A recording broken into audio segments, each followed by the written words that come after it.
everybody, this is Digraj Singh Rajput. Welcome to social school. इस वीडियो में क्लास 10th ज्योग्राफी का चैप्टर है हमारा forest and wild life resources. इस चैप्टर का फुल चैप्टर एक्सप्लेनेशन आपको देने वाला हूं. फुल चैप्टर एक्सप्लेनेशन से मेरा यह तात्पर्य है कि आपके जितने भी कंफ्यूजन हैं, all those confusion in the air, कितना चैप्टर डिलीट हुआ है, क्या आ रहा है, क्या नहीं आ रहा है, हर समस्या का समाधान एकेडमिक ईयर 2023-24 में जो बच्चे अपने बोर्ड एग्जाम लिखने वाले हैं, इस चैप्टर के ऊपर केची चली है. केची चलने के बाद में जो रैशनलाइज सिलेबस है, नई एनसीईआरटी है, नई एनसीईआरटी में चैप्टर को छोटा कर दिया है. तो वो जो चैप्टर छोटा करा है तो कितना डिलीट किया है, वो सारी चीजों को, वो सारी कंफ्यूजन को क्लियर करते हुए again I am reshooting this video. क्योंकि पुराने वीडियोस को आप बोले थे सर उसमें कुछ डिलीट हुआ है, कुछ हुआ है, नहीं हुआ है, तो सारे कंफ्यूजन क्लियर करते हुए here we are with the chapter forest and wild life resources. Great. Forest and wild life resources. देखो, इसके पहले कि हम किसी चीज पे आगे बढ़े तो just to give you people the clarity एक बार बता दे रहा हूं. क्या हुआ, कोविड हुआ, मतलब कोविड वाला टाइम पीरियड आया, पूरा टर्म 1 टर्म 2 सीबीएसई ने एक्सपेरिमेंट करा, सिलेबस रिड्यूस करा, ये वो, तो मतलब एक पॉइंट स्टूडेंट्स को कंफ्यूजन हो जाता है. तो मैं आपको एक चीज बताता हूं कि जिस भी क्लास में आप रहते हो, सबसे पहले एकेडमिक ईयर, वो जो एकेडमिक ईयर है, मतलब जिस भी क्लास इन द सेंस कि 10th का जो भी बैच रहता है, तो आप ये देखा करो, सेशन के स्टार्टिंग में ही मैं आपको सिलेबस बता देता हूं कि क्या क्या है, डिलीटेड सिलेबस बता देता हूं. तो आई ट्राई माय बेस्ट कि मैं आपको हर तरह से वो इंफॉर्मेशन देता चलूं कि क्या छोड़ना है, क्या पढ़ना है, तुम्हें पता रहे. फाइन. क्या छोड़ना है, क्या पता रहे, वो क्लैरिटी रहती है. लेक्चर सारे हैं तो आप उन्हें पढ़ सकते हो. मैं तुम्हें हर मंथ एक मंथली रोड मैप दे रहा हूं कि इतना पढ़ के रखना, तैयार रहना भैया. ठीक है, क्यों? क्योंकि फिर टेस्ट ले रहा हूं, ये सारी चीजें. तो तुम ये पूरा कंप्लीट कर लो. एक बार सिलेबस वाले पार्ट पे पहुंच गए हम, उसके बाद में फिर हम आगे के प्रक्रिया भी चालू करेंगे. तो जब सब कंप्लीट हो जाएगा, पीछे मुड़ के देखोगे सर आगे क्या, तो I will be standing there. तो वहां से हम फिर पिकअप कर लिया करेंगे चीजों को. बाकी जैसे जैसे बताते चल रहा हूं वैसा वैसा करते चलो. ठीक है, together we can and we will for sure. तो अब चैप्टर हमारा forest and wild life resources, full chapter explanation की बात कर रहे हैं. तो क्या कहानी है, देखो चैप्टर की थीम क्या है. फाइन. अच्छा देखो क्या लिखा है, बड़ा अच्छा इंटरप्रिटेशन देता हूं मैं आपको. Forest and wild life resources, pattern पकड़ना. हाँ, बुक है आपकी ज्योग्राफी की बुक में आपको चैप्टर दिया है पहला रिसोर्सेज चैप्टर के बाद में अब आगे देखोगे आप तो रिसोर्सेज में आपको बता दिया रिसोर्सेज क्या होते हैं. हर वो चीज जो हमारी नीड को सेटिस्फाई कर रहा हो, रिसोर्सेज. अब रिसोर्सेज बताने के बाद में आगे बढ़ते हैं, एक कदम आगे बढ़े तो हमें पता चलता है कि पहला दूसरा चैप्टर आपका आता है forest and wild life resources. इस चैप्टर से कोई मैप वर्क नहीं है, ध्यान रख लेना एक चीज. तो forest and wild life resources, तो रिसोर्सेज हमारी जो नीड सेटिस्फाई कर रहा होता है वो रिसोर्सेज. फॉरेस्ट और वाइल्ड लाइफ क्या हमारी नीड सेटिस्फाई करते हैं? जी हाँ, ठीक है. तो यहां पे क्या हो गया कि वो हमारी नीड सेटिस्फाई कर रही है, जो फॉरेस्ट जो वाइल्ड लाइफ है. ठीक है, तो वो ऐसा रिसोर्स हो गया. अगला चैप्टर आप वाटर रिसोर्स पढ़ोगे तो वाटर एज अ रिसोर्स समझेंगे हम. ज्योग्राफी का मैं आपको वो पैटर्न बता रहा हूं. एग्रीकल्चर चैप्टर पढ़ोगे तो उसमें आप देखोगे कि कैसे एग्रीकल्चरल कमोडिटीज जो है वो हमारे रिसोर्स है. फिर आप मिनरल्स को एज ए रिसोर्स पढ़ोगे. आप फिर मैन्युफैक्चरिंग इंडस्ट्रीज में देखोगे कि ह्यूमन ज्योग्राफी का पार्ट है कि हाँ, इंडस्ट्रीज वगैरह भी एक रिसोर्स है. फाइन. तो वही रिसोर्सेज के इर्द गिर्द पूरी 10th ज्योग्राफी चलने वाली है आपकी. तो रिसोर्सेज समझने के बाद में अब जो आपके पास चैप्टर आया है वो है forest and wild life resources. तो थीम इसकी यही है कि हमें यह देखना है फॉरेस्ट और wild life as a resource हमें क्या दे रहे हैं, उनसे जुड़े हुए जो इश्यूज हैं वो सारी चीजें हम क्या करने वाले हैं, वो सारी चीजें हम इस चैप्टर में पढ़ने वाले हैं. फाइन. फॉरेस्ट तो आप जानती है, पेड़ पौधे जंगल. वाइल्ड लाइफ मतलब पशु पक्षी. ठीक है, पशु पक्षी. तो इसको फॉरेस्ट एंड वाइल्ड लाइफ को फ्लोरा एंड फौना भी कहा जाता है. अब अगर फॉरेस्ट और वाइल्ड लाइफ की और हमारी क्या मतलब हमारे क्या संबंध है, अगर वो देखा जाए तो आप बोलोगे हाँ सर हमें पता है, मम्मी भी कभी कभी मुझे जानवर बोल देती है, तो इसीलिए हम forest and wild life resources को पढ़ रहे हैं. तो ऐसा कुछ नहीं है. ठीक है, forest and wild life resources में और हमें क्या सिमिलैरिटी कि we are closely interdependent. Fine. तो we humans along with all living organisms form a complex web of ecological system in which we are only a part and very much dependent on this system for our own existence. ठीक है, तो जब हम wild life के साथ मतलब forest and wild life की बात कर रहे होते हैं और उस फॉरेस्ट एंड वाइल्ड लाइफ में हम कहाँ स्टैंड करते हैं, तो एक बड़ा सीधा सा इंटरप्रिटेशन है. और बड़ा सीधा सा और सटीक सा इंटरप्रिटेशन क्या है कि हम एक बहुत कॉम्प्लेक्स इकोलॉजिकल सिस्टम का एक वेब बनाते हैं, जिसमें ऐसा नहीं है कि हम ब्रह्मास्मि की मैं हूं तो सब है. ठीक है, मेरे इर्द गिर्द क्या हाथी, क्या चीता, क्या बंदर, क्या शेर, ठीक है, मैं इंसान हूं, मैं सब कुछ कर सकता हूं. तो ऐसा कुछ नहीं है. Fine. We are just a part of that complex ecological system. हम वो पूरे सिस्टम में डोमिनेंट नहीं है. पॉइंट ये है कि हम डोमिनेट कर रहे हैं, but we are also a part of that system, that ecological system. और उसके चलते क्या है, जितना वो सिस्टम हमसे इन्फ्लुएंस हो रहा है उतना ही हम उस सिस्टम के ऊपर डिपेंडेंट हैं. ठीक है, तो मतलब ऐसा है कि we both forest and wild life की बात कर लो, एंड आवरसेल्फ, ठीक है, तो we go hand in hand, ठीक है, our life goes hand in hand, ठीक, हम सब एक दूसरे के ऊपर डिपेंडेंट हैं, और जब हम सब एक दूसरे के ऊपर डिपेंडेंट हैं, और इसमें क्या देखने को मिल रहा है कि वही कोई शेर है, कोई चीता है, कोई भालू है, कोई पेड़ है और कोई इंसान है, ये सभी लोग जो है ना भिन्न भिन्न प्रकार से अलग हैं लेकिन अलग होके भी एक साथ है, एंड दिस मेक्स बायोडाइवर्सिटी, ठीक है, ये चीज जो है, ये चीज बायोडाइवर्सिटी बनाती है और बायोलॉजिकल डाइवर्सिटी बनाती है, कह सकते हो, ठीक है, तो ये चीज बायोडाइवर्सिटी बनाती है, या फिर इसी चीज को हम बायोलॉजिकल डाइवर्सिटी कहेंगे। तो बायोडाइवर्सिटी और biological diversity is immensely rich in wild life and cultivated species, diverse in form and functions but closely integrated in a system through multiple network of interdependencies। वाह वाह, ठीक है, क्या लाइन लिख दी है। तो बायोडाइवर्सिटी क्या है, सिंपल लेमन तरीके से आपको समझाऊं तो जो भिन्नता है ना पूरी इन्वायरमेंट में, वही शेर, चीता, भालू, ठीक है, लोमड़ी, ठीक है, पेड़ पौधे और इंसान, तो ये जो डाइवर्सिटी है बायोडाइवर्सिटी कहलाती है। बायो यानी लाइफ, डाइवर्सिटी मतलब भिन्नता। तो बायोडाइवर्सिटी क्या है अगर समझा जाए तो इमेंसली रिच वाइल्ड लाइफ और कल्टिवेटेड स्पीशीज जो कि डाइवर्स है फॉर्म में, फंक्शंस में। एक शेर अलग है, चीता अलग है और भालू अलग है कि नहीं, पेड़ अलग है, इंसान अलग है। तो they are diverse in their forms, they are diverse in their forms, ठीक है, and functions, but they are closely integrated in a system. लेकिन मैंने जैसे बताया कि we all are dependent on each other, we are a part of the system. तो हम closely interdependent होते हैं through multiple networks of interdependencies, ठीक है। तो दिस फॉर्म्स द बायोडाइवर्सिटी और this shows how we are closely interconnected. Fine. तो आप अगर चैप्टर की थीम समझेंगे तो वही है कि forest and wild life resources, हमें क्या, जंगल उधर, शेर उधर, चीता उधर, भालू उधर, हम तो इंसान है, लेकिन हमें ये चीज समझना होगी क्या कि ये जो इकोलॉजिकल सिस्टम है, तो हम उस इकोलॉजिकल सिस्टम में डोमिनेंट नहीं है, हम उस इकोलॉजिकल सिस्टम का एक पार्ट है जो कि डोमिनेट करने की कोशिश कर रहा है, ठीक है। मूर्ख प्राणी है तो जो क्या कर रहा है, जो कि अन्य प्राणियों के ऊपर डोमिनेट करने की कोशिश कर रहा है, जिससे बैलेंस बिगड़ता है। लेकिन अगर जैसे देखा जाए तो हम सब मिलकर एक बायोडाइवर्सिटी का या फिर बायोलॉजिकल डाइवर्सिटी का पार्ट बनते हैं, और वो बायोलॉजिकल डाइवर्सिटी जो है, बायोडाइवर्सिटी जो है, वो क्या है, वो डिफरेंट फॉर्म्स और फंक्शंस में होने के बावजूद हमारी इंटरडिपेंडेंस को दर्शाती है, और अलग अलग स्पीशीज बायोडाइवर्सिटी या फिर बायोलॉजिकल डाइवर्सिटी कहलाती है। तो अब मैं उम्मीद करता हूं कि आपको एक रस मिल गया है चैप्टर का, स्वाद आ गया है कि हाँ ये कहानी है चैप्टर की। अब आ जाओ यहाँ पे। I know you people are excited for this. क्या अब आपको समझ आया कि आखिरकार पढ़ना कितना है सर, ये बताओ हमें। तो देखो इस चैप्टर में हमें क्या क्या पढ़ना है। Flora and fauna in India, यार टॉपिक है, सिंपल सा छोटा सा इंट्रोडक्शन है, फ्लेक्स मार के जाएगा। तो ये टॉपिक है। इसके बाद में जैसे अगर आप देखेंगे तो पुराने चैप्टर में या फिर पुराने एकेडमिक ईयर में, पुराने लेक्चर में आपको मिलेगा, पुराने सिलेबस में आपको मिलेगा कि यहाँ बीच में बहुत सारे ऊटपटांग टॉपिक्स थे।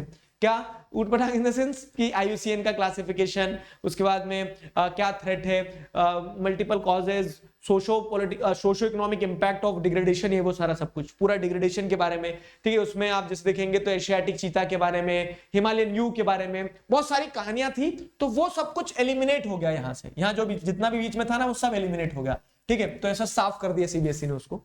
तो अब आपको एक शॉर्ट टॉपिक या flora and fauna in India देखने को मिलता है। उसके बाद में एक टॉपिक मिलेगा conservation of forest and wild life in India, ठीक है। Type and distribution of forest and wild life resources, ये पढ़ेंगे हम कि अलग अलग प्रकार के रिसोर्सेज हैं, मतलब फॉरेस्ट हैं जैसे, तो रिजर्व्ड है, प्रोटेक्टेड है, अनक्लास्ड है, वो सारा सब कुछ। और कम्युनिटी एंड कंजर्वेशन, तो आप जैसे देखेंगे conservation of forest and wild life in India, तो उसको मैं आपको डिटेल में समझाऊंगा। उसमें एक प्रोजेक्ट टाइगर की बात की गई, वो भी समझाऊंगा। फाइन। फिर उसके बाद बात करेंगे जैसे कम्युनिटी एंड कंजर्वेशन की। तो कम्युनिटी एंड कंजर्वेशन की अगर हम बात करेंगे तो कम्युनिटी एंड कंजर्वेशन में हम सैक्रेड ग्रुप्स के बारे में पढ़ेंगे कि कैसे जो जनमानुस है, जनसाधारण है, कम्युनिटीज हैं, अलग अलग समुदाय हैं, वो कैसे कंजर्वेशन में एक इंपॉर्टेंट रोल प्ले कर सकते हैं, ठीक है।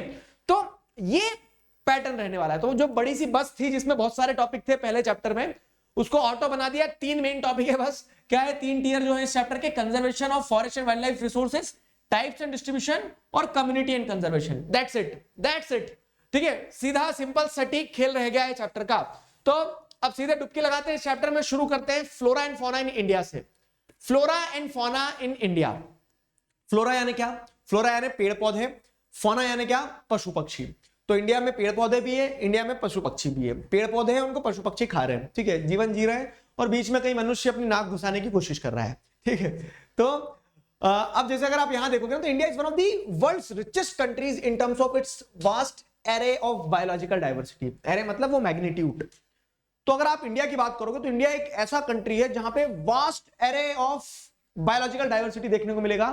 चींटी से लगा के हाथी तक, छोटी घास से लगा के बड़े पेड़ तक, ठीक, अलग अलग प्रकार के आपको क्या देखने को मिलेंगे, लाइफ फॉर्म देखने को मिलेंगे, फ्लोरा एंड फौना देखने को मिलेंगे, ठीक है। India is blessed with this. In fact जैसे अगर हम बताएंगे तो जितना बायोडायवर्सिटी हमें दिख रहा है, ठीक है, a large part of that is yet to be discovered. एक बड़ा पार्ट तो हमें अभी पता ही नहीं है, वो होगा कहीं हिमालय पे किसी प्रकार के कोई मॉसस लीजेंड्स होंगे, ओशन में किसी प्रकार की फिशेस होंगी जिनका तो अभी तक रिकॉर्ड ही नहीं है, जिनको अभी तक आइडेंटिफाई नहीं करा। तो अगर हम डायवर्सिटी की बात करें, बायोलॉजिकल डायवर्सिटी की बात करें, तो India is having immense biological diversity, बहुत भयंकर भिन्नताएं, बहुत ज्यादा डायवर्सिटी है, ठीक है। अब बहुत ज्यादा डायवर्सिटी है, अब देखोगे तो अब इतनी डायवर्सिटी है सर, इसका फायदा क्या, पहचान में नहीं आते इतने सारे पशु पक्षी है, ठीक है। और उल्टा जीके के क्वेश्चन में जब छोटे हुआ करते थे तो नाम पूछ लेते थे फोटो दिखा दिखा के। अब बच्चों की जान लोगे, छोटा बच्चा इतना सारा कैसे पहचानेगा, क्या मतलब इतनी बायोडायवर्सिटी का, इजंट इट। तो अब क्वेश्चन आता है कि what is the importance of flora and fauna in our daily life.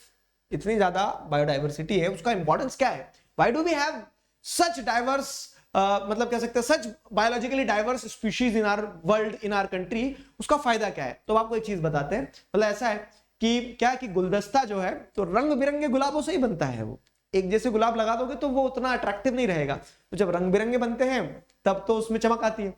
तो वैसे केस कुछ यहाँ पे भी है कि forest and wild life resources की अगर बात करें हम, तो जो अलग अलग डाइवर्स स्पीशीज है ना, वो हमें मल्टीपल तरीके से मदद करती है, हमारी मल्टीपल नीड्स को फुलफिल करती है। वो एक कॉम्प्लेक्स इंटरडिपेंडेंसी वाला जो साइकिल है ना, उसको कंप्लीट बनाती है। जैसे गाय है तो हमें गाय दूध दे रही है, ठीक है, बैल है तो बैल हमें क्या दे रहा है, ऐसे पावर दे रहा है। फिर जैसे अगर आप देखोगे शेर है तो वो गाय बैल को डरा रहा है, फूड साइकिल जो फूड वेब होता है उसको मेंटेन करके रख रहा है। फाइन, घास है तो हिरण जैसे जानवर पल रहे हैं, नहीं तो हिरण क्या शेर को खाएगी क्या।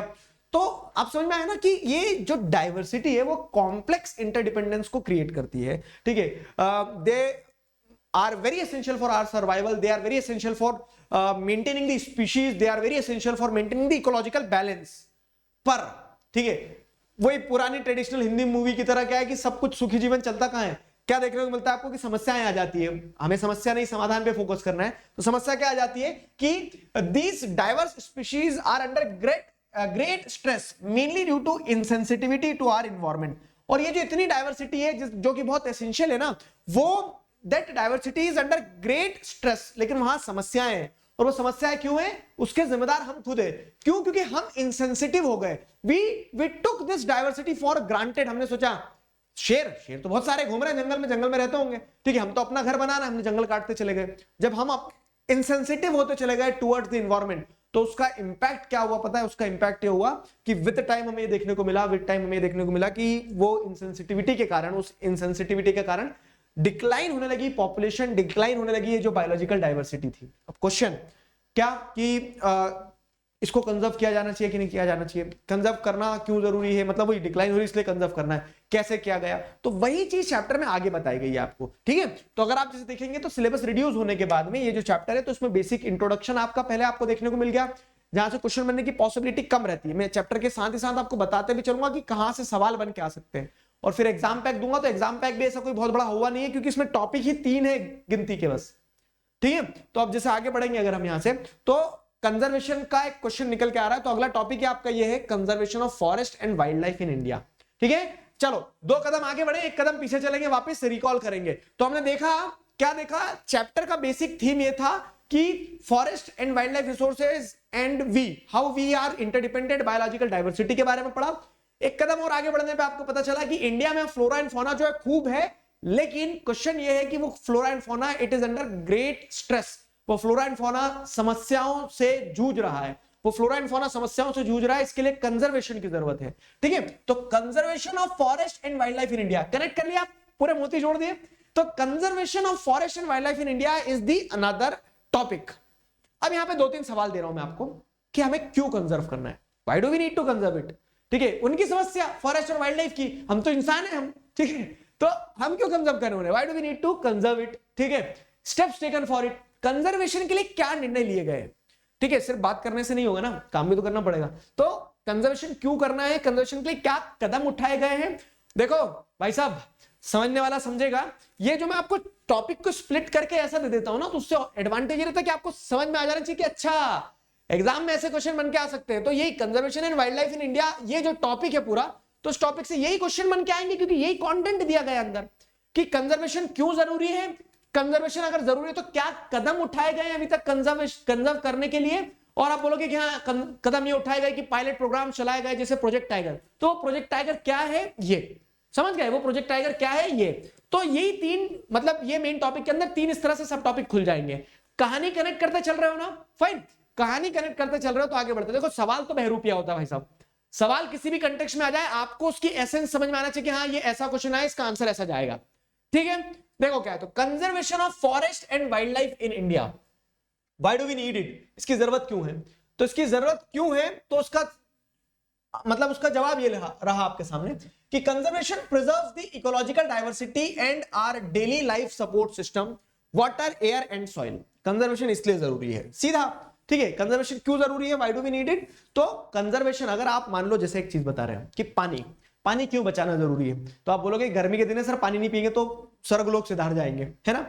तो वही चीज यहाँ पे कि फॉरेस्ट एंड वाइल्ड लाइफ का भी कंजर्वेशन क्यों जरूरी है, क्योंकि वो हमारी इकोलॉजिकल डाइवर्सिटी को प्रोटेक्ट करता है। आप उन्हें प्रोटेक्ट करोगे तभी आपकी डाइवर्सिटी प्रोटेक्ट हो पाएगी, तभी वो डिफरेंट, जैसे आप प्लांट के ऊपर डिपेंडेंट है मेडिसिन के लिए, आप प्लांट के ऊपर डिपेंडेंट है फूड के लिए, अगर उन्हें कंजर्व नहीं करोगे तो मेडिसिन कहां से लाओगे, फूड कहां से लाओगे। सर जानवर के ऊपर तो डिपेंडेंट नहीं है, ऐसा नहीं है, जानवरों पे भी डिपेंडेंट है, जैसे मैंने बताया आपको। आप बोलोगे सर शेर पे तो डिपेंडेंट नहीं है, शेर तो उल्टा हम पे डिपेंडेंट है, अगर हमको मिल जाएगा कहीं तो ले जाएगा अपने साथ, ठीक है। क्या बोल सकते हैं, डिनर डेट पे जाएगा फिर वो, तो हम शेर के ऊपर कैसे डिपेंडेंट है। लेकिन अब हम शेर के ऊपर ऐसे डिपेंडेंट नहीं कि शेर क्या कर रहा है, उस जो फूड साइकिल है उसमें बैलेंस बना के रख रहा है, ठीक है। टॉप ऑफ द फनल पे शेर है तो वो क्या करके रख रहा है, बैलेंस बना के रख रहा है। तो उस सेंस में क्या हो रहा है कि कंजर्वेशन हर चीज का, इकोलॉजिकल डाइवर्सिटी का मतलब ये है कि वो कॉम्प्लेक्स वेब ऑफ इंटरडिपेंडेंस बना है जिसमें हम सब एक दूसरे के ऊपर निर्भर है, डायरेक्टली इनडायरेक्टली। हो सकता है तुम कभी शेर से मिले ना हो, और ना मिलो तो ज्यादा बेहतर है, लेकिन डिपेंडेंट तो है ना एक दूसरे के ऊपर, फाइन, समवेयर और दी अदर बैलेंस तो बन रहा है। तो वैसे ही क्या है कि कंजर्वेशन इसलिए जरूरी है क्योंकि उससे इकोलॉजिकल डाइवर्सिटी बचेगी, और इकोलॉजिकल डाइवर्सिटी जब बचेगी तो उसी से हमारा लाइफ सपोर्ट सिस्टम बचेगा, ठीक है। जैसे वाटर, एयर, सॉइल, ये सब तभी बचेगा जब इन्वायरमेंट रहेगा। क्यों, क्योंकि again the reason is very simple कि एक कॉम्प्लेक्स इंटरडिपेंडेंस का नेटवर्क बना हुआ है, फाइन। तो it also preserves the genetic diversity of plants and animals for better growth of species and breeding. इसका एग्जांपल देता हूं, जब तक हमारे पास में डाइवर्सिटी रहेगी ना, जब तक भिन्नता रहेगी, अलग अलग प्रकार के फ्लोरा एंड फौना रहेंगे, तो उसका एडवांटेज क्या रहेगा ना, उसका एडवांटेज ये रहेगा कि उससे जेनेटिक डाइवर्सिटी बचेगी। जेनेटिक डाइवर्सिटी बचेगी मतलब वही कि आपने अगर अलग अलग फॉरेस्ट को और अलग अलग वाइल्ड लाइफ को प्रिजर्व कर लिया, तो उसको प्रिजर्व कर लेने से क्या हो जाएगा, वो अलग अलग प्लांट एनिमल को जब प्रिजर्व कर लोगे तो उससे वो स्पीशीज ग्रो करेंगी, वो स्पीशीज ग्रो करेंगी तो उनकी ऑफस्प्रिंग्स और ग्रो करेंगी, मतलब आने वाली ऑफस्प्रिंग्स और ग्रो करेंगी। जैसे एक एग्जांपल के तौर पे कि अगर खेती में ट्रेडिशनल क्रॉप वेराइटीज की जो सीड्स होती हैं उन्हें नहीं बचाया जाएगा, कंजर्व नहीं किया जाएगा, तो ट्रेडिशनल क्रॉप जो है, जो वेराइटी ऑफ सीड्स है, वो अगर विलुप्त हो गई तो फिर हम खाना कहां से लाएंगे, सारी जेनेटिकली मॉडिफाइड हो जाएगी। तो हम जो मतलब लाखों सालों से जो कह सकते हैं सीड्स चले आ रहे थे, अगर आपने उन्हें प्रिजर्व नहीं किया, वो एक्सटिंक्ट हो गए अगर मान लो, तो उनकी भी एक अपनी सिग्निफिकेंस थी उस पूरे बायोलॉजिकल साइकिल में, और वो जब मिस आउट हो जाएंगे तो फॉर श्योर हमारा कहीं ना कहीं जो लाइफ सपोर्टिंग सिस्टम है उसके ऊपर इंपैक्ट आएगा ही आएगा। समझ रहे हो ना। देखो why do we need to conserve, पहला चीज तो हमारा स्वार्थ है कि हमारा लाइफ सपोर्टिंग सिस्टम बचा रहता है, और दूसरा यह है कि जब आप कंजर्वेशन करोगे तो उससे आप जेनेटिक डाइवर्सिटी को प्रिजर्व कर पाओगे, जिससे स्पीशीज और स्पीशीज की ग्रोथ में, ब्रीडिंग में मदद मिलती है। एग्जांपल जैसे fisheries too are heavily dependent on the maintenance of aquatic biodiversities. अगर जैसे मछलियों की बात करें, अगर मछलियां अलग अलग प्रकार की मछली होती है, ठीक है, तो छोटी मछली लगा के ब्लू व्हेल तक, अब ये सारी हर प्रकार की मछली की अपनी एक सिग्निफिकेंस होती है। छोटी मछली को बड़ी मछली खाती है, फिर उससे बड़ी मछली को उससे बड़ी मछली खाती है, तो ठीक है, फिर एक बड़ा सा मगरमच्छ इंसान के रूप में उसको खा जाता है, ठीक है, तो सब एक दूसरे को खा रहे हैं यहाँ पे, ठीक। तो अब क्या हो रहा है कि ये जो इकोलॉजिकल बैलेंस है, ठीक है, एक्वेटिक इकोलॉजिकल बैलेंस है, वो मेंटेन करने के लिए अलग अलग प्रकार की स्पीशीज का बचा रहना जरूरी है, ठीक। तो इस सेंस में क्या है, इस सेंस में वी नीड कंजर्वेशन, ठीक है, इस सेंस में वी नीड कंजर्वेशन, फाइन। अब वही मैंने बताया कि डॉट्स जोड़ते चलना, ठीक है, try to connect the points. Conservation क्यों जरूरी समझ लिया, क्या किया गया कंजर्वेशन के लिए, मतलब एक रिपोर्टर की तरह तुम्हारे दिमाग में एक रिपोर्टर जो है वो बैठा होना चाहिए, जो हर वक्त एक सवाल करे, ठीक है। कंजर्वेशन जरूरी है, क्या किया गया कंजर्वेशन के लिए।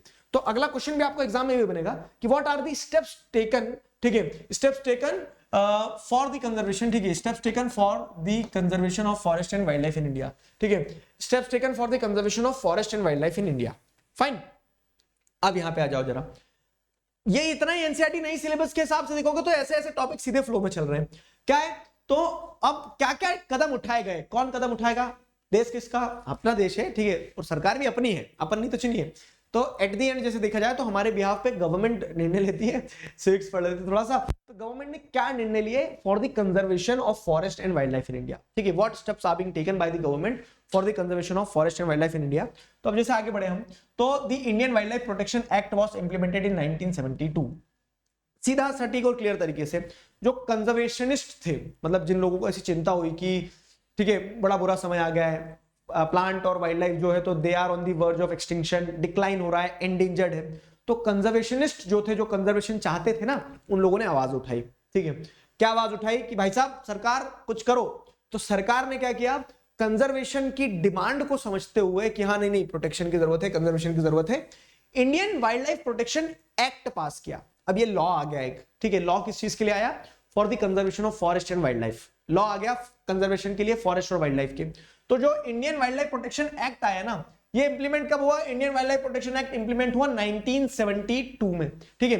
1972 में पहला पॉइंट आपको आंसर मिल गया कि हाँ, what steps are being taken by the government for the conservation of forest and wild life.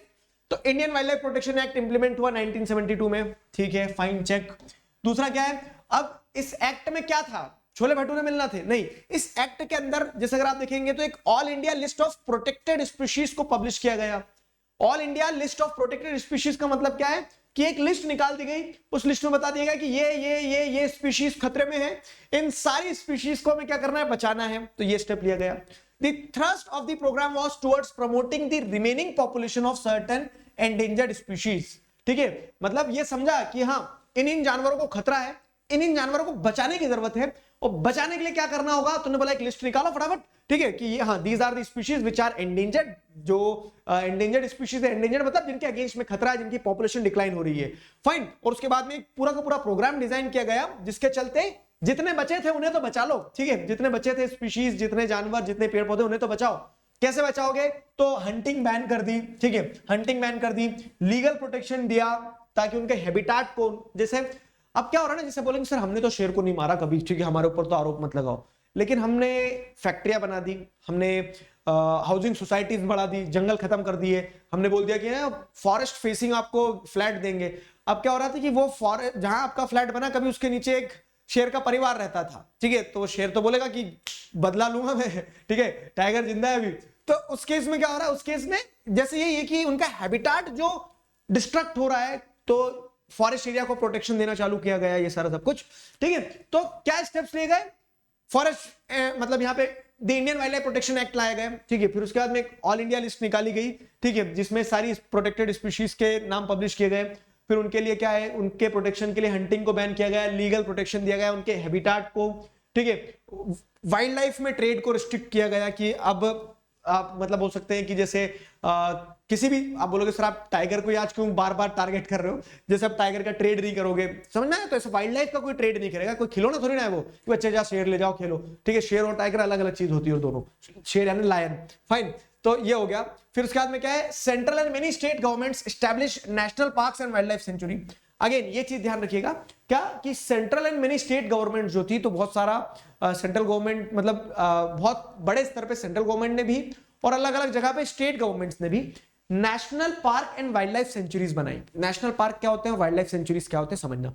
National park और वाइल्ड लाइफ सेंचुरीज, और एक और शब्द होता है बायोस्फीयर रिजर्व, ठीक है। तो यूजुअली मतलब इसलिए बता रहा हूं क्योंकि बच्चों को कंफ्यूजन रहता है इस चीज में, है ना, मन से जुड़ा मुझे पता चल जाता है। तो देखो क्या होता है, नेशनल पार्क जो, जैसे सबसे पहले वाइल्ड लाइफ सेंचुरी मतलब छोटे एरियाज जो रहते हैं जहां पे आपको स्पीशीज या फिर कह सकते हैं डिफरेंट टाइप ऑफ वेजिटेशन और वाइल्ड लाइफ देखने को मिला, तो आपने उसको एक एरिया बना दिया, वाइल्ड लाइफ सेंचुरी का नाम दे दिया और प्रोटेक्टेड रहता है। For the point of understanding, ये छोटे एरिया रहते हैं वाइल्ड लाइफ सेंचुरीज के। नेशनल पार्क जो रहते हैं तो वो बड़े एरियाज रहते हैं जिसके अंदर हो सकता है कि कुछ वाइल्ड लाइफ सेंचुरीज भी आ जाए ठीक है, तो नेशनल पार्क्स भी इसी तरह से प्रोटेक्शन के लिए बनाए जाते हैं। और फिर एक होते हैं बायोस्फीयर रिजर्व्स, तो जो सबसे बड़े होते हैं। तो बायोस्फीयर रिजर्व्स के अंदर कभी कभी ऐसा भी हो सकता है कि कुछ नेशनल पार्क्स आ जाए। बायोस्फीयर रिजर्व्स में अलग अलग एरियाज रहते हैं, उसमें कोर जोन रहता है जहां पे तो बिल्कुल एक्टिविटी रिस्ट्रिक्ट नहीं की जाती। एक रिस्टोरेशन जोन होता है जहां पे रिस्टोरेशन का काम चल रहा होता है, क्यों? क्योंकि कभी वहां की वाइल्ड लाइफ और वेजिटेशन डिस्ट्रक्ट हुई थी। फिर एक बफर जोन होता है कि मेन सोसाइटी जो है उसके बीच में और अंदर जो कोर प्रोटेक्टेड एरिया उसके बीच में बफर जोन रहे, ताकि इंपैक्ट जो है डिग्रेडेशन का, एनवायरमेंटल डिग्रेडेशन का कोर जोन को इफेक्ट ना करे। तो इस तरह से ये अलग अलग क्या होते हैं, ये अलग अलग एरियाज है, उन्हें डिमार्केट कर दिया गया। ठीक है, ये बायोस्फीयर रिजर्व्स होते हैं, तो अलग अलग एरियाज होते हैं, उन्हें डिमार्केट कर दिया गया for the conservation of forest and wild life. ठीक है, कमिंग बैक टू दिस आपको अब समझ में आएगा क्या कि क्या निर्णय लिए गए। तो वाइल्ड लाइफ प्रोटेक्शन एक्ट पास किया गया। ठीक है, all India list of protected species निकाली गई, हंटिंग को बैन किया गया, लीगल प्रोटेक्शन दिया गया, हैबिटाट को रिस्ट्रिक्शन लगाए गए, ट्रेड इन वाइल्ड लाइफ पे बहुत सारी गवर्नमेंट ने क्या किया गया, नेशनल पार्क और वाइल्ड लाइफ सेंचुरीज एस्टैब्लिश किए। मिल गया आंसर का मसाला बहुत सारा। ठीक है, the central government also announce several projects for protecting specific animals which were Gravely threatened. Central government ने प्रोजेक्ट चलाना चालू किए। आपके स्कूल में देते 5 नंबर वाला, वैसा नहीं। सेंट्रल गवर्नमेंट ने यहां पे बहुत सारे प्रोजेक्ट्स स्टार्ट किए, अलग अलग स्पीशीज जिनकी पॉपुलेशन डिक्लाइन हो रही थी उन्हें प्रोटेक्ट करने के लिए। कैसे? जैसे टाइगर की पॉपुलेशन डिक्लाइन हो रही थी तो प्रोजेक्ट चलाया, वन हॉर्न राइनोसोरस के लिए चलाया। ठीक है, द कश्मीरी स्टैग और हनगुल के लिए चलाया। 3 टाइप ऑफ क्रोकोडाइल जो होते हैं, fresh water crocodile, salt water crocodile, घड़ियाल, ठीक है, एशियाटिक लायन एंड अदर्स। ठीक है, तो ये जैसे देख लो कभी मिल जाए कहीं नदी में नहाते नहाते, तो घड़ियाल जो रहते हैं, तो घड़ियाल का जो ये स्नाउट रहता है ना, ये बहुत कैसा रहता है, ऐसा रहता है, पतला पतला, फाइन। और एलिगेटर जो रहता है, तो एलिगेटर का स्नाउट ऐसा रहता है थोड़ा सा। ठीक है, उसका मुंह ऐसा साइड से तो ऐसा एक जैसा दिख रहा होगा आपको, लेकिन ऊपर से बड़ा रहता है। और क्रोकोडाइल का वी शेप रहता है, इसका मतलब यू शेप और इसका वी शेप।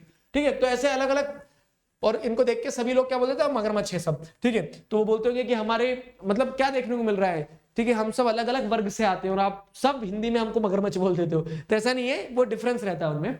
खैर, कमिंग बैक टू दिस, तो क्या हो रहा है यहां, जैसे अगर आप देखोगे तो सेंट्रल गवर्नमेंट ने ऐसे प्रोग्राम चलाए, प्रोजेक्ट चलाए, जो स्पीशीज डिक्लाइन हुई थी उनको प्रोजेक्ट करने के लिए। तो ये भी एक स्टेप है कंजर्वेशन का।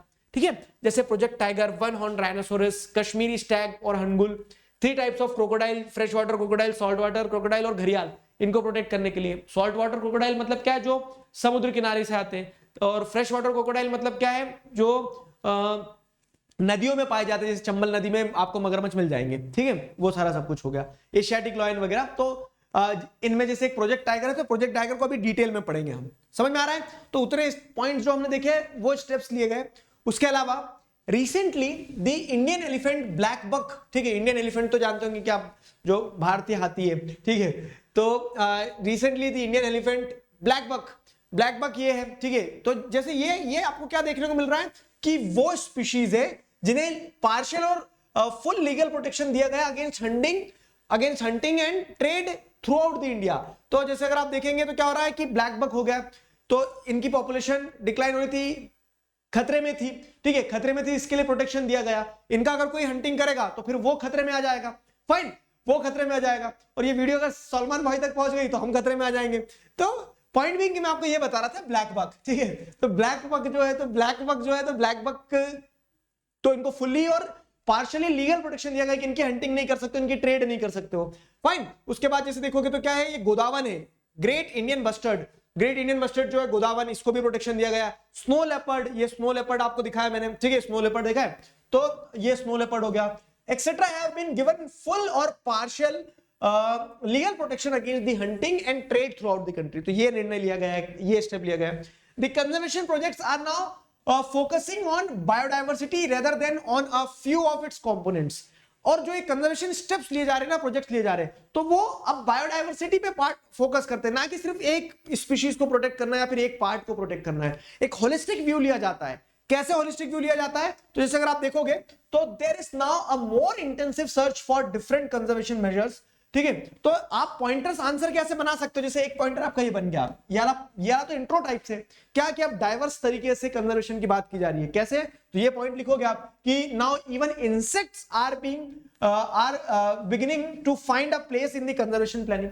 तो जब कंजर्वेशन की बात की जा रही है तो इंसेक्ट को इंक्लूड किया जा रहा है। फिर जैसे वाइल्ड लाइफ एक्ट के जो नोटिफिकेशन निकाले गए 1980 के और 1986 के, तो इन नोटिफिकेशंस के हिसाब से several hundred butterflies, moths, beetles आते हैं ना, beetles and one dragonfly have been added to the list of protected species. ठीक है, तो ये कह सकते हैं बटरफ्लाई हो गया, बीटल्स हो गए, ड्रैगन फ्लाइज हो गए, मोथ्स हो गए, तो इन्हें भी, इन स्पीशीज को भी या फिर इन इंसेक्ट्स को भी ऐड किया गया कंजर्वेशन में.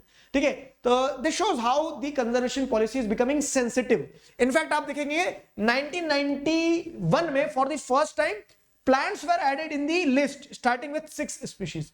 वाइल्ड लाइफ प्रोटेक्शन एक्ट में प्लांट को ऐड किया गया. ठीक है, कोई सेंस है इस बात का? है सेंस. क्यों? क्योंकि मैंने क्या बताया, डायवर्सिटी जो है ना, बायोलॉजिकल डायवर्सिटी, वो इंटरडिपेंडेंट है. तो वो पेड़ से बनेंगे, जंगल, और जंगल में तो जानवर रहेंगे. तो ओवरऑल स्पीशीज के प्रोटेक्शन के लिए इस तरह से आपको क्या देखने को मिल रहा है कि 1991 में पहली बार first time plants were also added to the list starting with 6 species. ठीक है, तो ये सारे कदम उठाए गए फॉर द कंजर्वेशन. अब एक बार मुस्कुरा दो जरा तेजी से, अगर आप लोग कॉन्फिडेंट हो कि हाँ सर आंसर लिख पाएंगे कि क्या क्या steps taken for the conservation of forest and wild life in India. ठीक है, तो these were the steps taken for the conservation. ठीक है, कमिंग बैक. ठीक है, मैंने कहा था 2 कदम आगे 1 कदम पीछे. तो अब वापस से रिकॉल करो कि हाँ, फ्लोरा एंड फौना इंडिया का देख लिया, थ्रेट है, कंजर्वेशन की जरूरत है, क्यों है, और क्या निर्णय लिए गए. तो उसमें मैंने आपको एक चीज ये भी बताई, जो निर्णय लिए गए, तो उन निर्णय में जैसे आपको क्या देखने को मिल रहा है कि प्रोजेक्ट टाइगर वगैरह ये सारा सब कुछ भी चलाया गया था. ठीक है, तो प्रोजेक्ट टाइगर अपने आप में एक इंपॉर्टेंट क्वेश्चन हो जाता है, एक इंपॉर्टेंट टॉपिक हो जाता है, आपकी बुक में दिया है आपको. प्रोजेक्ट टाइगर एक स्पीशीज को प्रोटेक्ट करने के लिए पायलट प्रोजेक्ट चलाया गया. क्या सिर्फ टाइगर को ही प्रोटेक्ट करेंगे? जैसे मान लो उधर से क्या हो रहा है, ब्लैक बक आ रहा है, तो ब्लैक बक को टाइगर को ऐसे उसके सामने ले जाकर रख देंगे, नहीं ये लो हैप्पी बर्थडे आपका डिनर है आज का. तो ऐसा नहीं है ना. पॉइंट क्या हो रहा है? पॉइंट ये हो रहा है कि जब आप टाइगर को बचाओगे तो ऑटोमेटिकली उस इकोसिस्टम में उससे जुड़ी हुई स्पीशीज खुद बच जाएंगी, हैबिटेट बच जाएगा, पेड़ बच जाएंगे. ठीक है, प्रे के लिए छोटे छोटे जानवर बच जाएंगे. ठीक, तो ये वो चीज है कि प्रोजेक्ट टाइगर जो है, तो प्रोजेक्ट टाइगर एक पायलट प्रोग्राम है. तो अब प्रोजेक्ट टाइगर को समझते हैं हम. ठीक है, अब हम प्रोजेक्ट टाइगर को समझते हैं. क्लियर हुआ? तो जैसे अगर आप देखोगे तो प्रोजेक्ट टाइगर क्या है, तो tiger is one of the key wild life species in the faunal web. Faunal web क्या होता है, शब्द समझते चलो. तो जितना भी फौना है ना, जानवर, तो जानवरों का जो एक वेब बनता है, जानवरों का वेब कैसा बनता है, जैसे हिरण है. ठीक है, तो अब मेरी हिरण मुर्गे जैसी जरूर लग रही होगी, लेकिन समझ लेना. ठीक है, तो हिरण है, तो हिरण को खाएगा कौन? हिरण को जैसे अगर आप देख रहे हैं तो एक टाइगर खाएगा. ठीक है, और वही टाइगर जो है, तो वो टाइगर क्या करेगा, वो टाइगर किसी दूसरे जानवर को भी खा रहा है. लेट्स से फॉर एग्जांपल, और किसको खाता है टाइगर? ठीक है, घास तो खाएगा नहीं, तो टाइगर और किसी का शिकार कर लेगा, जैसे डोंकी का कर लिया. ठीक है, तो अब ये क्या हो रहा है, ये फॉनल वेब जो बन रहा है ना जानवरों वाला, तो उस फॉनल वेब में टाइगर जो है की स्पीशीज का रोल प्ले करता है. क्यों की स्पीशीज का रोल कैसे प्ले करता है? कि नीचे वाले जो जानवर होते हैं ना, इनकी पॉपुलेशन खूब तेजी से बढ़ती है. हिरण बहुत सारे हो सकते हैं, डोंकी बहुत सारे हो सकते हैं. तो इनकी पॉपुलेशन पे कंट्रोल लगाने के लिए उन्हें टाइगर टाइप का एक स्पीशीज, मतलब नेचर को टाइगर टाइप का एक जानवर चाहिए रहता है, डॉन टाइप का. ठीक है, जो इनकी बढ़ती पॉपुलेशन पे लगाम लगा के रखे. ठीक है, रोज क्या करे, हंटिंग पे जाए और खाए पिए खत्म करे उनको. अब लेकिन हो क्या रहा है कि बेचारा टाइगर की खुद हंटिंग हो जा रही है, टाइगर जिंदा नहीं है अब. ठीक है, तो अब टाइगर की खुद हंटिंग हो जा रही है, तो होता है क्या है कि जो आपको फॉनल वेब में लोअर लेवल पे एनिमल्स मिलेंगे, उनकी पॉपुलेशन खूब बढ़ जाएगी, तो पेड़ पौधों के खा जाएंगे वो. मैं आपको सोचने का अप्रोच बता रहा हूं कि किस तरह से वो जो एक बैलेंस है जो नेचर खुद बनाता है, वो बना रहना जरूरी है. लेकिन जो मैंने आपको स्टार्टिंग बताया ना कि ह्यूमन बींग्स अपनी नाक घुसा देते हैं, तो वो ह्यूमन बींग्स के इंटरफेरेंस से, ठीक है, डिस्टर्ब होता है. और टाइगर जो है, तो इस पूरे फॉनल वेब में की पोजीशन पे है. ठीक है, टाइगर जो इस पूरे फॉनल वेब में की पोजीशन पे है. तो tiger is one of the key wild life species in the faunal web. और 1973 में, मतलब 72 में लॉ आ गया था, Indian wild life protection act. उसके बाद में 73 तक आते आते थैंकफुली हमारे कंजर्वेटिव्स को, हमारे अथॉरिटीज को, कंजर्वेटिव्स को तो पहले से पता था, पहले से चिल्ला चोट मचा रहे थे, लेकिन जो अथॉरिटीज थी तो उनकी कान में आवाज आई. ठीक है, क्या कि अथॉरिटीज जो थी तो उन्हें रियलाइज हुआ, authorities realise that the tiger population has dwindled to 1827 from an estimated 55,000 at the turn of a century. 100 साल पहले, मतलब 1873 के अराउंड 55,000 टाइगर्स थे. मतलब चलते फिरते लोगों को मिल जाते थे, और वो 55,000 टाइगर से 1827 ही बची. आपने 9th में वो चैप्टर पढ़ा होगा, forest and wild life resource, नहीं कौन सा था, फॉरेस्ट सोसाइटी एंड कॉलोनियलिज्म वाला. ठीक है, तो वहां पे आपको देखने को मिला होगा क्या कि जैसे महाराज ऑफ सरगुजा वगैरह जो थे, तो अकेले अकेले आदमी ने हजार हजार टाइगर मार दिए। और फिर 1973 आते आते हमें समझ में आया, ठीक है, एंड्रयू यूल थे, है ना, तो 1973 आते आते हमें समझ आया कि पॉपुलेशन ही 1827 बच गई है बस, ठीक है। At a turn of century 100 साल में 55,000 से मात्र 1827 रह गए थे भाई साहब। अलार्मिंग स्टेज थी, ठीक है। और इसी के चलते फिर क्या अथॉरिटीज को समझ में आया कि अब इनका कंजर्वेशन जरूरी है, और इसीलिए प्रोजेक्ट टाइगर जैसा एक प्रोजेक्ट स्टार्ट किया गया। पर यहां पर सवाल यह था क्या कि कारण क्या था, मतलब कि पॉपुलेशन डिक्लाइन क्यों हो रही थी इतनी भयंकर, ठीक है। तो देखो, the major threat to tiger population are numerous. एक कारण नहीं था, अनेक कारण थे। तो अनेक कारणों में क्या क्या है, जैसे पोचिंग फॉर ट्रेड, ट्रेड के लिए किडनैप कर लिया जाता है टाइगर को। टाइगर के मम्मी पापा ढूंढ रहे हैं कि कहां है टाइगर हमारा, ठीक है। तो इस तरह से क्या हो रहा है कि उनको ट्रेड के लिए पोच कर लिया जाता था, दूसरे देशों में पहुंचा दिया जाता था।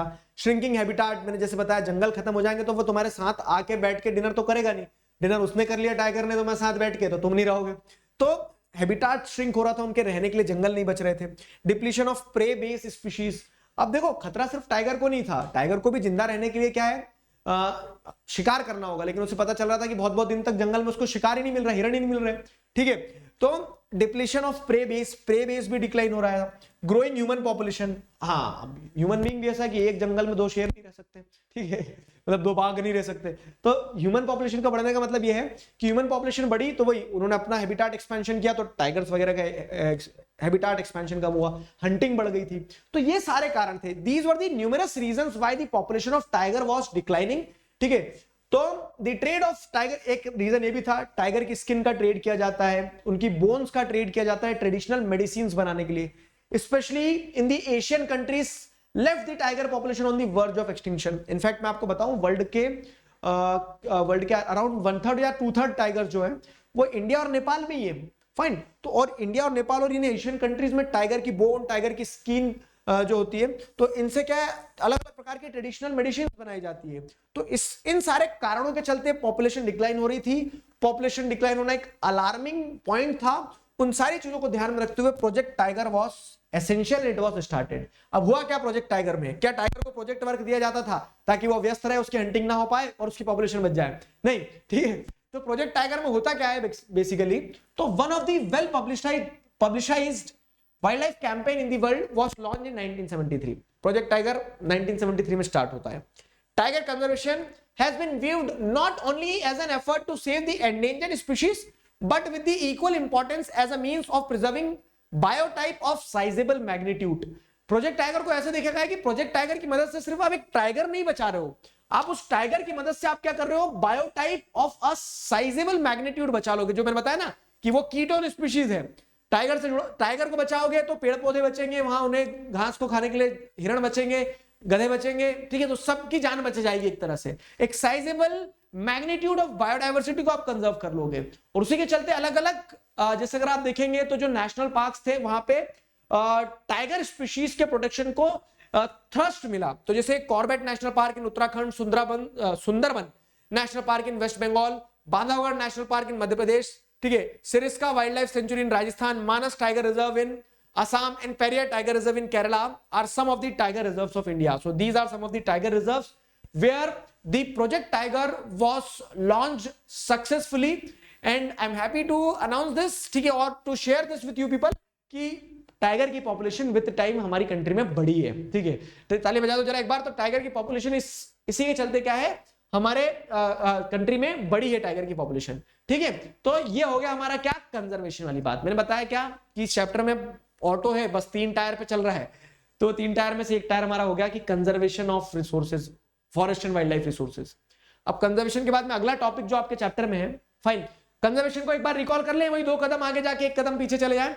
तो हमने कंजर्वेशन क्यों जरूरी है, कंजर्वेशन के क्या स्टेप लिए गए, जिन स्टेप्स में से एक स्टेप जैसे प्रोजेक्ट स्टार्ट किए गए थे प्रोजेक्ट टाइगर, उतना समझ लिया।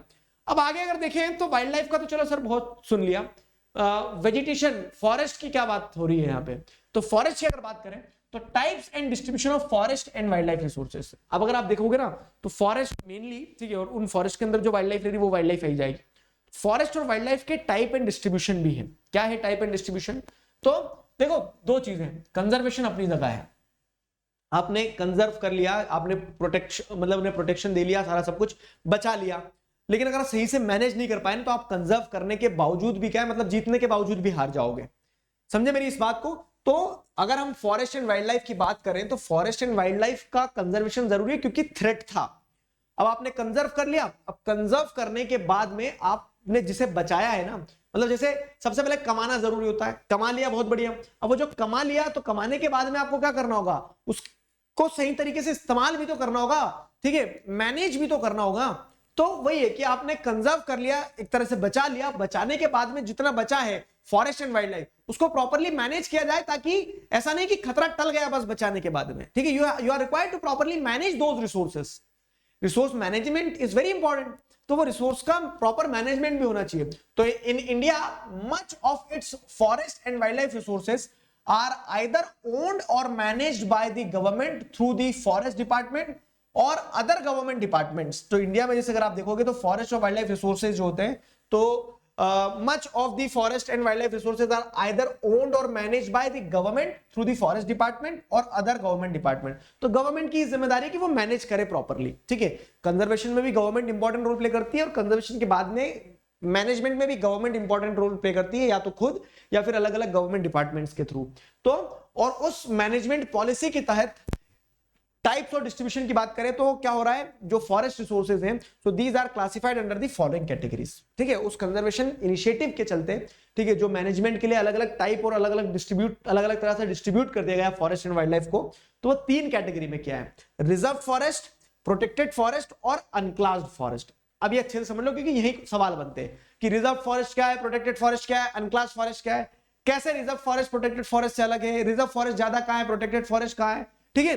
तो ये चीज आपको समझना है। सबसे पहले क्लासिफिकेशन अगर शुरू करें हम यहां से, तो क्लासिफिकेशन में पहले आ गया आपका रिजर्व फॉरेस्ट। रिजर्व फॉरेस्ट मतलब क्या है कि more than half of the total forest land has been declared as a reserve forest, ठीक है। More than half of the total more than half of the total forest land has been declared as the reserve forest. तो अगर मान लो कि हमारे पास for example 100 hectares के जंगल हैं, एक एग्जांपल ले रहे हैं हम, हाइपोथेटिकल है, तो कम से कम 50 हेक्टर जंगल जो है हमारे फॉरेस्ट जो है ना, उसको हमने रिजर्व कर दिया है। रिजर्व कर दिया, रिजर्व करने का मतलब क्या, जैसे आप सीट रिजर्व कर लेते हो कि भाई साहब ये फिक्स हो गया है कि ये फॉरेस्ट कहीं से कहीं नहीं जाना है, ये मोस्ट वैल्यूएबल है और गवर्नमेंट ने उसको रिजर्व कर दिया है, ठीक है। No one else can come inside those forest, ऐसे ही आप रिसोर्सेज वहां से निकाल के नहीं ले जा सकते हो। वो फॉरेस्ट तो फॉरेस्ट ही रहना है, उनको खत्म नहीं करने देना है, ठीक है। तो रिजर्व फॉरेस्ट में क्या आ रहा है कि more than half of the total forest land has been declared reserved forest, ठीक है। Reserved forests are regarded as the most valuable as far as the conservation of forest and wildlife resources are concerned, ठीक है। As far as the conservation of forest and wildlife resources is concerned, जब तक conservation की बात कर रहे हैं हम, तो उस कंजर्वेशन के तहत क्या है, ठीक है, उस कंजर्वेशन के तहत जो मोस्ट वैल्यूएबल फॉरेस्ट एरिया रहेगा ना, जिसमें बहुत अच्छा क्वालिटी ऑफ ट्री है, बहुत ज्यादा वाइल्ड लाइफ है, उसको आप रिजर्व कर दोगे, वो रिजर्व फॉरेस्ट कहलाएंगे। देखो अभी रिजर्व और प्रोटेक्टेड में कंफ्यूजन होगा, कंफ्यूजन मुझे पता होता है, इसके लिए यही क्लियर करते चल रहा हूं। रिजर्व में क्या हो गया कि वो जिसकी वैल्यू बहुत ज्यादा है, वैल्यू इन द सेंस कि जहां पे अच्छी क्वालिटी का पेड़ है, जहां पे वाइल्ड लाइफ ज्यादा है, ठीक है, तो वो फॉरेस्ट एरिया को आप क्या कर रहे हैं, जो कि मोस्ट वैल्यूएबल है, उसको आप रिजर्व कर दे रहे हैं और वो रिजर्व फॉरेस्ट कहलाएंगे, वो रिजर्व फॉरेस्ट कहलाएंगे। रिजर्व फॉरेस्ट के बाद में आते हैं अगले प्रोटेक्टेड फॉरेस्ट, ठीक है, अगले आते हैं प्रोटेक्टेड फॉरेस्ट। तो प्रोटेक्टेड फॉरेस्ट में क्या है, तो almost 1/3 of the total forest area, ठीक है, almost 1/3 of the total forest area is protected forest as declared by the forest department. This forest land are protected from any further depletion, ठीक है। तो protected forest में क्या हो गया, reserve forest हो गए, रिजर्व फॉरेस्ट के बाद में प्रोटेक्टेड फॉरेस्ट की अगर हम बात करें तो प्रोटेक्टेड फॉरेस्ट में हो जाएगा कि 1/3 of the total forest area जो है, टोटल फॉरेस्ट एरिया है आपका, उस टोटल फॉरेस्ट एरिया में जो 1/3 फॉरेस्ट एरिया है, 1/3 मतलब कि अगर वही अगेन 100% है आपका, और 100% का 1/3 यानी कितना हो गया, 33 हो गया, 33.3। तो 33.3 जो फॉरेस्ट एरिया है उसको प्रोटेक्टेड फॉरेस्ट एरिया कहा जाएगा, ठीक है। और प्रोटेक्टेड और रिजर्व में क्या डिफरेंस है कि देखो यहां वैल्यूएबल फॉरेस्ट एरिया था, उसको आपने रिजर्व कर दिया। प्रोटेक्टेड में मतलब क्या हो जाएगा कि फॉरेस्ट डिपार्टमेंट वो फॉरेस्ट एरिया, ठीक है, जिसे प्रोटेक्शन की जरूरत है फ्रॉम एनी फर्दर डिप्लीशन, यानी कि पहले उसका नुकसान हो रहा था, उसके अगेंस्ट में कोई नेगेटिव फैक्टर चल रहा था जिसके चलते डिक्लाइन हो रहा था फॉरेस्ट एरिया, तो फॉरेस्ट एरिया जो डिक्लाइन हो रहा था उसके प्रोटेक्शन के लिए वो फॉरेस्ट एरिया जो डिक्लाइन हो रहा था उसके प्रोटेक्शन के लिए उसे प्रोटेक्टेड फॉरेस्ट की कैटेगरी में डाल दिया गया।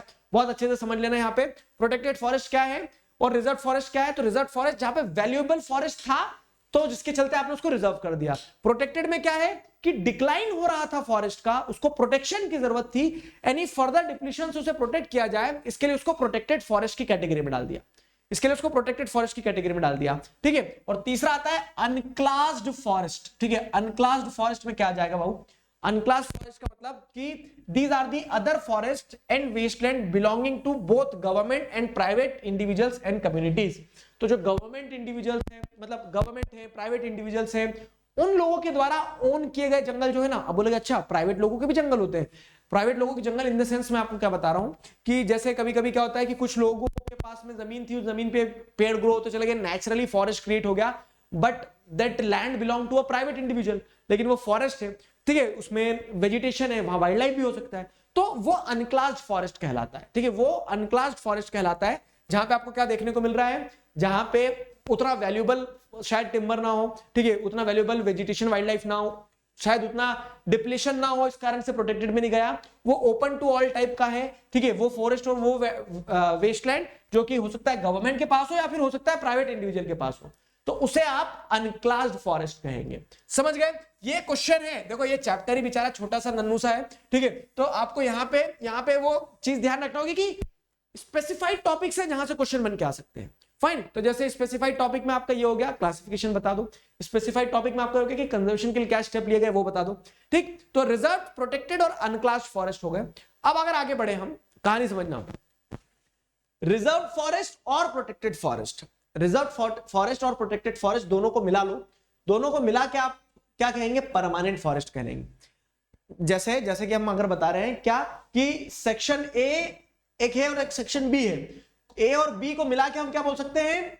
फुल क्लास स्ट्रेंथ बोल सकते हैं, ठीक है। फुल, अगर मान लो सी और डी नहीं है तो, ठीक है, सेक्शन सी और डी नहीं है तो हम क्या बोल सकते हैं? फुल क्लास स्ट्रेंथ बोल देते हैं, ठीक है। तो ये वही कहानी है क्या कि वो फॉरेस्ट एरिया जो कि रिजर्व्ड है, जो कि प्रोटेक्टेड है, वो परमानेंट फॉरेस्ट कहलाता है। परमानेंट इन द सेंस कि वो परमानेंट ही रहने वाला वो फॉरेस्ट एरिया ऐसा है कि जिसे गवर्नमेंट क्या कर रही है? प्रोटेक्ट इसीलिए कर रही है क्योंकि उसको खत्म होने से बचाना है। रिजर्व इसीलिए क्या है? क्योंकि उसमें बहुत वैल्यूएबल वेजिटेशन वाइल्ड लाइफ है, ठीक है।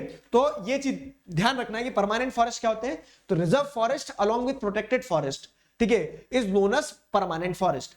They are maintained for the purpose of producing timber and other forest produce and for protective reasons। और ये जो परमानेंट फॉरेस्ट होते हैं, तो परमानेंट फॉरेस्ट जो होता है उसे मेंटेन इसीलिए किया जाता है ताकि उससे इंपॉर्टेंट टिम्बर मिल सके। और अब बोलोगे सर पेड़ अच्छा खुद प्रोटेक्ट करके खुद काट ले रहे हैं पेड़, तो ऐसा नहीं है। मतलब ऐसा नहीं कि बस क्या बोल सकते हैं, वो जो सौ रहती है उसको लेके पहुंच गए और काट लाओ पेड़। तो प्रॉपर प्लानिंग से टिम्बर को हार्वेस्ट किया जाता है, नए सैपलिंग जब तक बड़े नहीं होते, पुराने पेड़ नहीं काटे जाते।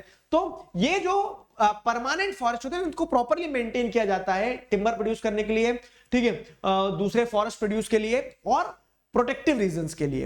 अब आप जैसे देखेंगे तो मध्य प्रदेश, ठीक है, मध्य प्रदेश जो है, तो Madhya Pradesh has the largest area under permanent forest constituting 75% of its total forest area.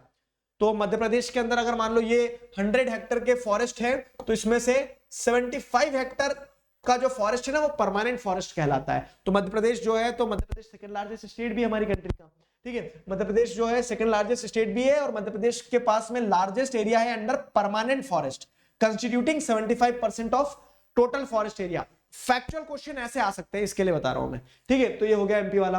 फिर क्या है? Jammu and Kashmir, Andhra Pradesh, Uttarakhand, Kerala, Tamil Nadu, west Bengal, Maharashtra have large percentages of reserve forest of its total forest area, ठीक है। तो अब क्या देख रहे हैं आपको कि ये जो स्टेट्स है जैसे जम्मू एंड कश्मीर, आंध्र प्रदेश, उत्तराखंड, केरला, तमिलनाडु, वेस्ट बंगाल, महाराष्ट्र, इन स्टेट्स में जो उनका टोटल रिजर्व फॉरेस्ट है ना, सिर्फ रिजर्व फॉरेस्ट की बात कर रहे हैं, तो रिजर्व फॉरेस्ट में आपको क्या देखने को मिल रहा है कि टोटल फॉरेस्ट एरिया में रिजर्व फॉरेस्ट एरिया ज्यादा है। क्यों? क्योंकि ये वो स्टेट्स है जैसे जम्मू कश्मीर, आंध्र प्रदेश, उत्तराखंड, तो हर स्टेट में आपको क्या देखने को मिल रहा है कि valuable timber in terms of vegetation, wild life, valuable forest वहां आपको देखने को मिल रहे हैं। तो वहां पे रिजर्व फॉरेस्ट होंगे ही होंगे, वहां पे रिजर्व फॉरेस्ट होंगे ही होंगे, ठीक है। फिर उसके बाद में आप देखोगे जैसे बिहार, हरियाणा, पंजाब, हिमाचल प्रदेश, ओडिशा, राजस्थान, यहां पे क्या है? प्रोटेक्टेड फॉरेस्ट ज्यादा है।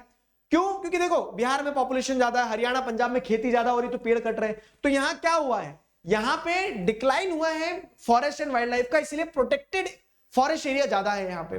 फिर आप जैसे देखोगे तो north eastern states and part of Gujarat जो है, तो नॉर्थ ईस्टर्न स्टेट्स हो गया, पार्ट ऑफ गुजरात हो गया, तो यहाँ पे हाई परसेंटेज ऑफ अनक्लास्ड फॉरेस्ट है। अभी बताया था अनक्लास्ड फॉरेस्ट क्या है, तो वहां पे वो forest area which belongs to government और टू दी प्राइवेट इंडिविजुअल्स, जहां पे क्या है, जहां पे आपको ऐसा देखने को मिल रहा है कि अनक्लास्ड फॉरेस्ट में ह्यूमन इंटरैक्शन ज्यादा रहता है। ठीक है, ह्यूमन इंटरैक्शन ज्यादा रहता है। तो नॉर्थ ईस्टर्न स्टेट्स में ट्राइबल एरिया है, पूरा ट्राइबल एरिया, तो वहां पे आप लोगों को रोकोगे नहीं, क्योंकि ट्राइब्स तो जंगल में ही रह रहे हैं, तो वहां पे अनक्लास्ड फॉरेस्ट ही होना है, लॉजिक।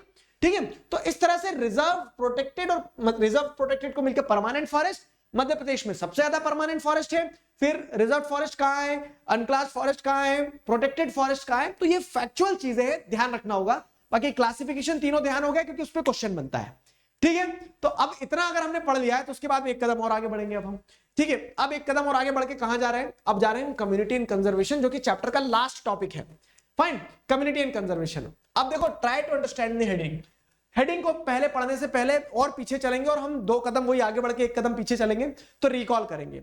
3 टॉपिक मैंने 3 टियर बताए थे कि हाँ चैप्टर जो ऑटो की तरह चल रहा है, तो उसमें हमने क्या देखा, कंजर्वेशन जरूरी है, कंजर्वेशन जरूरी है, उसके साथ साथ हमने कंजर्वेशन के लिए क्या स्टेप लिए गए और प्रोजेक्ट टाइगर, ये सब कुछ। फिर क्लासिफिकेशन देख लिया हमने कि किस तरह से टाइप्स एंड डिस्ट्रीब्यूशन है forest and wild life resources का।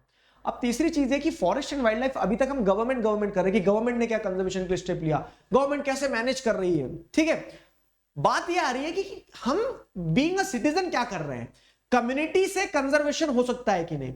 फॉरेस्ट वाइल्ड लाइफ इंपॉर्टेंट है, आप सब जानते हैं। तो कम्युनिटी का मतलब यह कि अलग अलग सोसाइटी में जैसे आप जो अलग अलग ग्रुप्स देखेंगे, समुदाय देखेंगे, लोगों का क्या ऑब्जेक्टिव है, लोग किस तरह से क्या कदम उठा के कंजर्वेशन कर सकते हैं। तो कम्युनिटी एंड कंजर्वेशन वो वाली कहानी है। ठीक है, कम्युनिटी एंड कंजर्वेशन। तो try to understand the heading. Heading समझो कि कम्युनिटी कैसे इंपॉर्टेंट रोल प्ले कर सकती है for the conservation of forest and wild life. ठीक है, तो in some areas of India local communities are struggling to conserve these habitats along with government officials। ठीक है, तो लोकल कम्युनिटीज जो है, तो लोकल कम्युनिटीज स्ट्रगल कर रही है, local communities are struggling to conserve these habitats along with government officials, recognizing that only this will secure their own long term livelihood। ठीक है, this will secure their own long term livelihood। कैसे, वो समझाता हूं मैं आपको। ठीक है, अच्छे से समझना। हाँ, गवर्नमेंट को भी रिकॉग्नाइज हुआ कि जैसे कभी कभी ऐसा होता है ना कि टीचर बोलती कि मैं कब तक सिखाऊंगा, या फिर मैं कब तक तुम्हें पढ़ाते रहूंगी। क्यों? क्योंकि एक समय के बाद में तुम्हें खुद आंसर लिख के आना होगा, तुम्हें खुद करना होगा। तो टीचर भी सोचती कि बच्चा खुद से करना सीख जाए। फाइन, वही चीज यहां पे भी सरकार को समझ में आ रही है कि हम कब तक कंजर्व करेंगे, हम कब तक मैनेज करेंगे। रिसोर्सेज का इस्तेमाल तो society in general at a large scale society ही कर रही ना, ऐसा तो नहीं कि सब सारे रिसोर्सेज मोदी जी के लिए है। ठीक है, क्या हो रहा है कि कंजर्वेशन और मैनेजमेंट इसलिए किया जा रहा था कि सोसाइटी में वो बैलेंस बना रहे। तो गवर्नमेंट को भी रियलाइज हुआ कि local community should take this responsibility of conservation. और इनफैक्ट क्या देखने को मिल रहा है कि लोकल कम्युनिटीज जो है, तो वो क्या कर रही है, वो गवर्नमेंट के साथ में मिलके काम कर रही है। ठीक है, काम कर रही है, और वो क्या कर रही है, वो ये इंश्योर कर रही है कि हाँ we will ensure that resources are being conserved. ठीक है, तो लोकल कम्युनिटीज का एक इंपॉर्टेंट रोल रहा है। अब हेडिंग समझ में आई ना कि कैसे कम्युनिटी कंजर्वेशन में एक इंपॉर्टेंट रोल प्ले कर सकती है। सवाल क्या बनता है यहां पे, देखो सेक्रेड ग्रुव्स एक एग्जांपल है, वो मैं पढ़ाऊंगा बीच में, लेकिन अगर आपको सवाल की कंटेक्स्ट से बताऊं मैं कि एग्जाम में क्या पूछा जाएगा, कि how communities have played a very important role in the conservation of forest and wild life resources. ठीक है, how communities can play a vital role in the conservation of resources. समझ में आया? What are the steps taken by the community for the. सवाल तो बहरूपिया है, वो अलग अलग शब्द बदल के आ जाएगा, कंटेक्स्ट समझ लो कि कम्युनिटी कैसे कंजर्वेशन में एक इंपॉर्टेंट रोल प्ले कर सकती है। तो अब यहां से शुरू करते हैं। ठीक है, तो कम्युनिटी कैसे कर सकती है, तो ये एग्जांपल्स है। पहला, in Sariska tiger reserve, Rajasthan में सिरिस्का टाइगर रिजर्व है। Villagers have fought against the mining by citing the wild life protection act. Villagers ने माइनिंग के अगेंस्ट में आवाज उठाई और उन्होंने क्या बोल दिया कि वाइल्ड लाइफ प्रोटेक्शन एक्ट है, और इनफैक्ट वो ये बोल दिया कि वाइल्ड लाइफ प्रोटेक्शन एक्ट के चलते माइनिंग हो रही है, माइनिंग से जानवरों को खतरा है, तो हम जानवरों की जान जोखिम में डालेंगे, माइनिंग बंद करो। ठीक है, तो ये क्या हो रहा है, यहां सरकार का तो इन्वॉल्वमेंट ही नहीं है ना। क्या हो रहा है कि वहां के लोगों ने आवाज उठाई सरकार के अगेंस्ट में। ठीक है, तो सिरिस्का टाइगर रिजर्व में राजस्थान में villagers have fought against the mining by citing the wild life protection act. ठीक है, वाइल्ड लाइफ प्रोटेक्शन एक्ट के अगेंस्ट में आवाज उठाते उन्होंने ये काम किया। फिर क्या है the inhabitants of 5 villages in the Alwar district of Rajasthan. ठीक है, अलवर डिस्ट्रिक्ट है राजस्थान में, वहां पे जो 5 गांव हैं, तो 5 गांव के लोगों ने एक साथ आके क्या कर दिया, 1200 हेक्टर ऑफ फॉरेस्ट को भैरवदेव धाकव सेंचुरी डिक्लेयर कर दिया। ठीक है, भैरवदेव धाकव सेंचुरी मतलब क्या है कि उन्होंने उसको रिलीजियस लैंड डिक्लेयर कर दिया और उन्होंने बोल दिया कि ये यहाँ पे हमारे set of rules and regulation होंगे, उससे कोई हंटिंग नहीं होगी। ठीक है, और उन set of rules and regulation के चलते कोई हंटिंग नहीं कर सकता है, and are protecting the wildlife against the outside encroachment, और किसी प्रकार का आउटसाइड एंक्रोचमेंट नहीं होने देंगे हम, हमारे सेट ऑफ रूल्स है। सरकार इनफैक्ट सरकार के अगेंस्ट में जाके बोल दिया कि आपको मैनेज करने की जरूरत नहीं, हम सब संभाल लेंगे, ठीक है, आप ड्रीम 11 पे टीम बनाओ। तो ये भी एक एग्जांपल है किस चीज का, कि community is playing a very important role in the conservation of forest and wild life. तो राजस्थान के 2 एग्जांपल, एक राजस्थान का सिरस्का टाइगर रिजर्व जहां पे वाइल्ड लाइफ प्रोटेक्शन एक्ट को साइड करते हुए अगेंस्ट दी कह सकते हैं क्या माइनिंग लोगों ने आवाज उठाई, दूसरा Bhairavdev धाकव century 1200 Hector of land को भैरवदेव धाकव सेंचुरी डिक्लेयर कर दिया अलवर डिस्ट्रिक्ट के इनहेबिटेंट्स ने, और वो वहां पे उनका सेट ऑफ रूल्स चला रहे हैं और उस तरह से प्रोटेक्शन कर रहे हैं। पॉइंट ध्यान रखना, क्वेश्चन ये आता है, examples how community can play an important role in conservation. आगे बढ़े अगर तो अब फिर क्या रहा है, चिपको मूवमेंट। तो अब जैसे आप देखोगे, ठीक है, तो चिपको मूवमेंट की अगर हम बात करें तो successfully registered deforestation in several areas specially in mountain areas of Uttarakhand and all.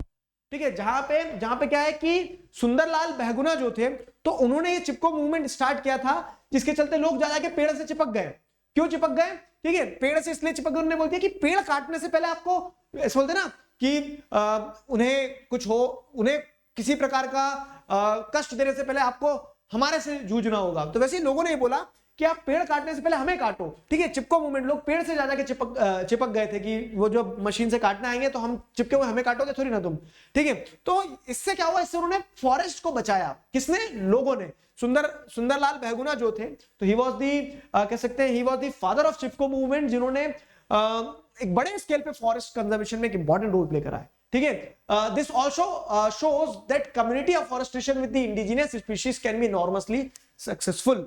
Chipko movement में उन्होंने फॉरेस्ट को सिर्फ बचाया ही नहीं था, उन्होंने जैसे आप देखेंगे तो कम्युनिटी जो है, तो कम्युनिटी ने पार्टिसिपेट किया कम्युनिटी अफॉरेस्टेशन में। डिफॉरेस्टेशन मतलब पेड़ काटना, अफॉरेस्टेशन मतलब पेड़ लगाना। तो जब कम्युनिटी पेड़ लगाने पे उतर आएगी, जब कम्युनिटी पेड़ों को कंजर्व करना चालू कर देगी, तो उससे क्या होगा, उससे आप डाइवर्सिटी को और इनॉर्मसली सक्सेसफुल तरीके से प्रिजर्व कर पाओगे। ठीक है, तो ये एक चिपको मूवमेंट एक एग्जांपल हो गया, जिसके चलते आपको क्या देखने को मिल रहा है कि कम्युनिटी ने कंजर्वेशन में एक इंपॉर्टेंट रोल प्ले करा। उसके अलावा जैसे आप देखोगे तो उसके अलावा क्या है कि farmers and citizen groups like Beej Bachao Andolan, ठीक है, तो विजय जयधारी जो थे, तो इन्होंने बीच बचाओ आंदोलन शुरू किया।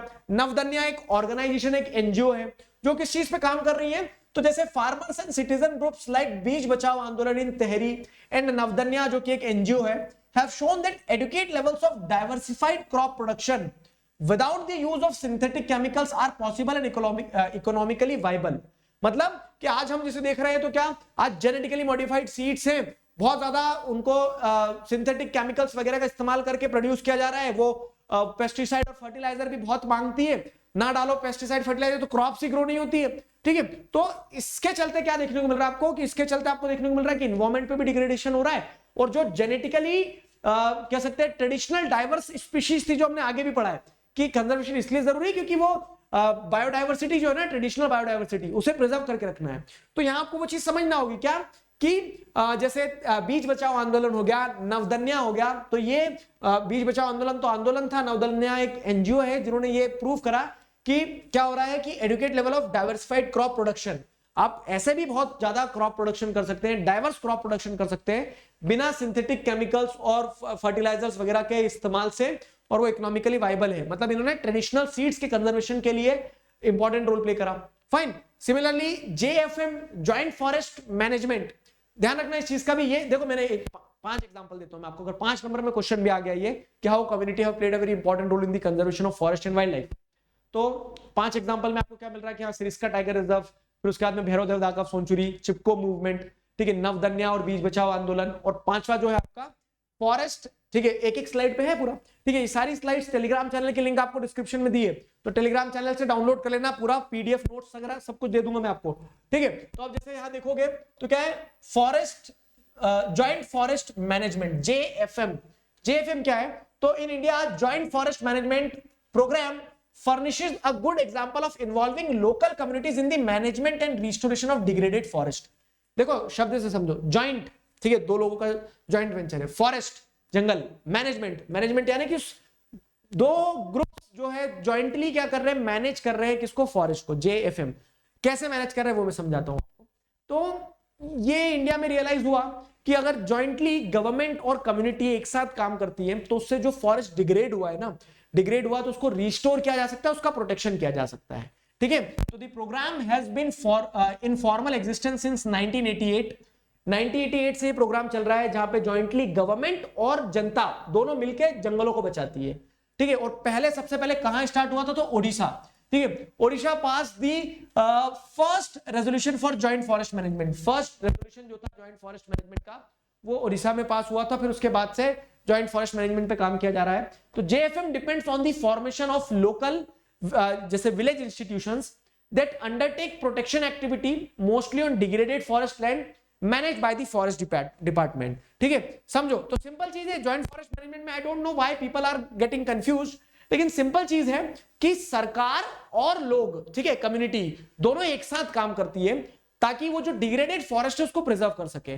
ओडिशा में सबसे पहले स्टार्ट किया गया था, अलग अलग स्टेट में हर स्टेट गवर्नमेंट जो है तो ऐसे जॉइंटली काम करती है लोकल कम्युनिटीज के साथ में, जहां पे क्या किया जाता है, तो एक विलेज इंस्टीट्यूशन लेवल पे क्या किया जाता है, प्रोटेक्शन एक्टिविटी स्टार्ट की जाती है, किसके द्वारा, उस आम जनता के द्वारा, किस जमीन पर, उस जमीन पर जो फॉरेस्ट डिपार्टमेंट के अंडर में है। तो फॉरेस्ट डिपार्टमेंट की जमीन है, फॉरेस्ट डिपार्टमेंट को लोगों से बचाना पड़ता था वो जमीन, तो फॉरेस्ट डिपार्टमेंट लोगों को खुद बुला रहा है और बोल रहा है कि अच्छा हमें तुमसे कोई खतरा नहीं है क्योंकि तुम खुद बचाओ, रिस्टोर करो, यहां और पेड़ लगाओ। इसके बदले में लोगों को क्या मिलेगा, तो in return the member of these communities are entitled to intermediary benefits like non-timber forest produce and share in the timber harvested by successful protection।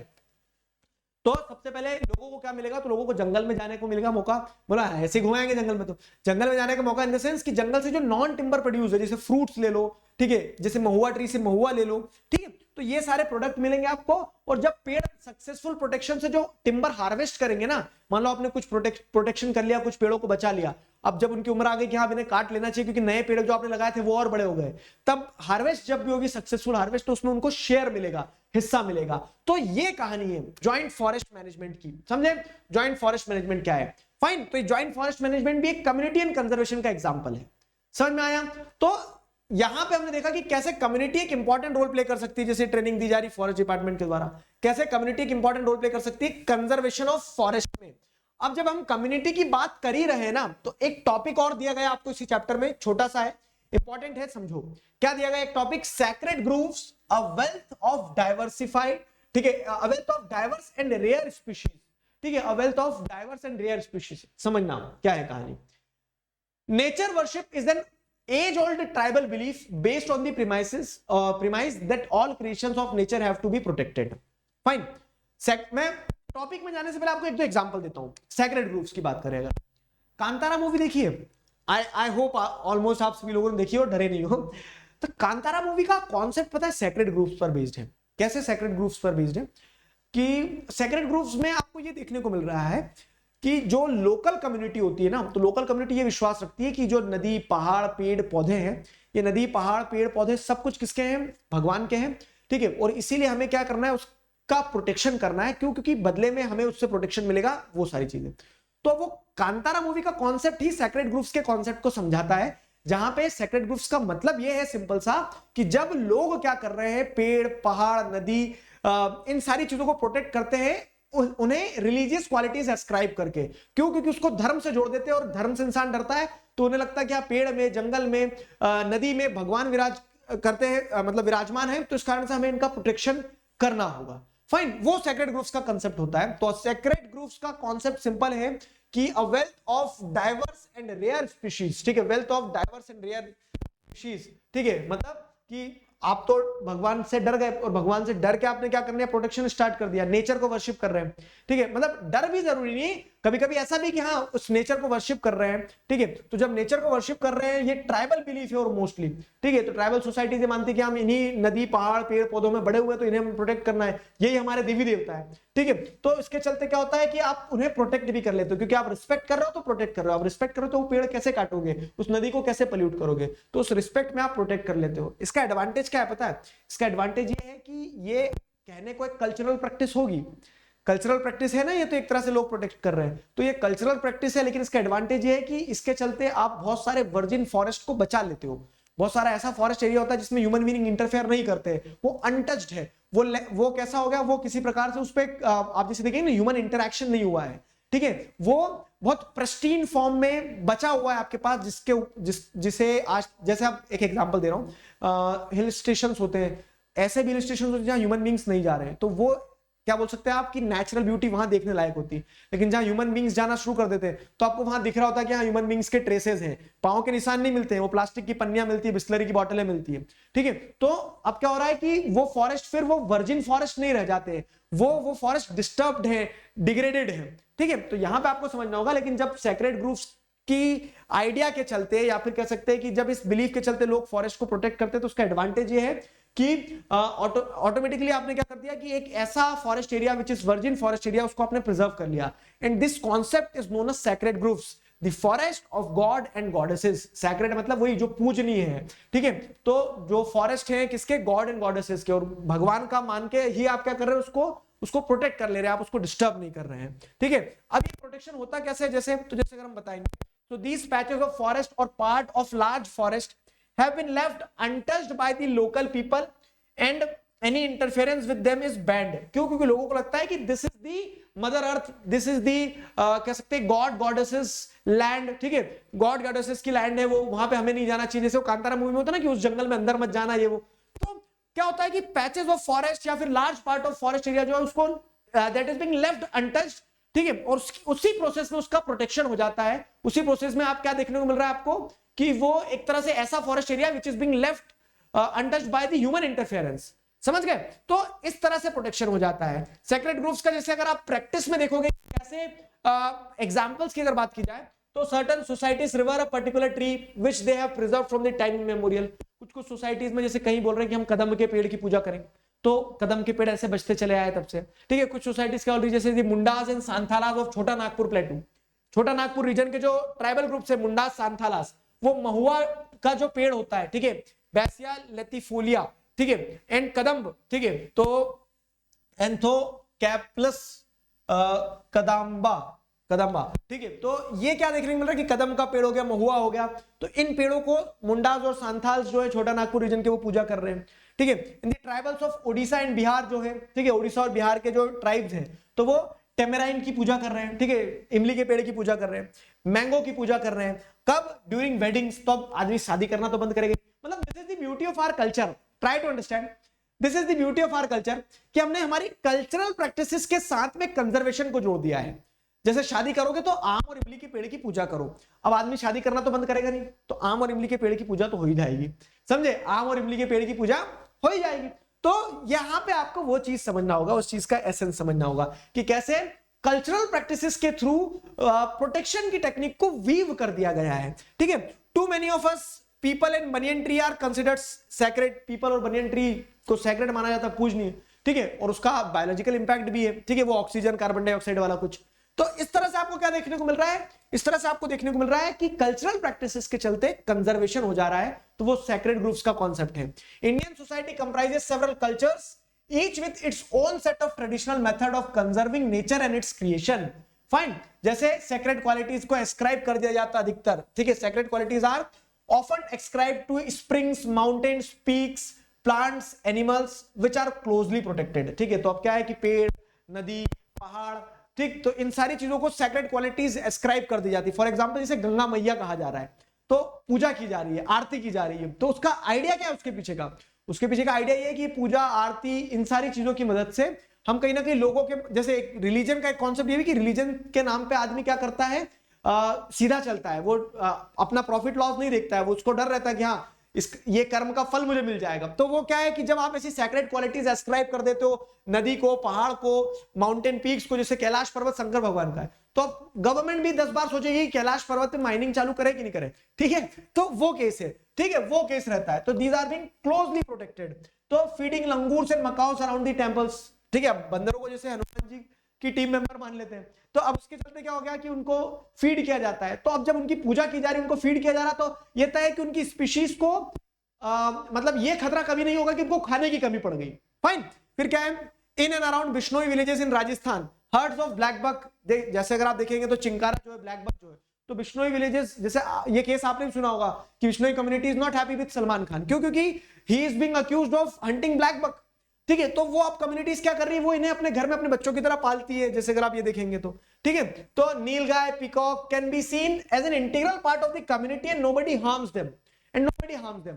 So these are the examples which shows कि how Indian societies में अलग अलग cultures हैं, ठीक है, which shows how the cultural practices are closely interconnected with the conservation technique, कैसे community conservation में एक इंपॉर्टेंट रोल प्ले कर रही है। ये सेक्रेड ग्रुप्स का कॉन्सेप्ट था, ठीक है। तो क्या है सेक्रेड ग्रुप्स? तो when the religious qualities are ascribe to the कह सकते हैं natural resources in the form of forest, mountains, springs, plants, ठीक है, and they are being protected in the name of religion, तो that is known as sacred groups.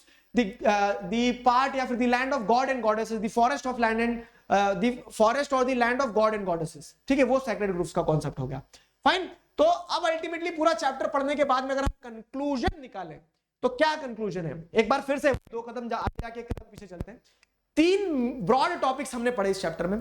वो 3 broad topics क्या क्या थे? वो 3 ब्रॉड टॉपिक्स आपको समझ में आए कि हाँ, वो 3 ब्रॉड टॉपिक्स आपके ऐसे थे कि कंजर्वेशन जरूरी है, ठीक है, type and distribution of forest, और उसी के साथ साथ में कम्युनिटी कैसे कंजर्वेशन में इंपॉर्टेंट रोल प्ले कर सकती है, कंजर्वेशन के लिए क्या क्या स्टेप्स लिए गए थे, ठीक है। तो उन सारी चीजों को पढ़ने के बाद हमें समझ में आया कि इन्वायरमेंटल डिस्ट्रक्शन और रिकंस्ट्रक्शन साथ चल रहा है, ठीक है, इन्वायरमेंट डिस्ट्रक्शन हो रहा है और उसके रिकंस्ट्रक्शन के लिए हम अलग अलग प्रकार के कदम उठा रहे हैं। Local communities everywhere have to be involved in some kind of natural resource management. अब लास्ट टॉपिक जो हमने कम्युनिटी एंड कंजर्वेशन पढ़ा, तो हमने उससे समझ में आया कि सारी जिम्मेदारी सरकार के मत्थे मत ठोको, ठीक है। यहां पे आपको क्या ध्यान रखना होगा कि लोकल कम्युनिटी का इन्वॉल्वमेंट भी इंपॉर्टेंट है, ठीक, फाइन। तो but there is still a long way to go before local communities are at the centre stage in decision making. क्यों? क्योंकि लोकल कम्युनिटीज को इन्वॉल्व करना, लेकिन अभी लोकल कम्युनिटीज का इन्वॉल्वमेंट उतना हुआ नहीं है। Still there is a long way to go, ठीक है, except only those economic or developmental activities that are people centric, environment friendly and economically rewarding, ठीक है।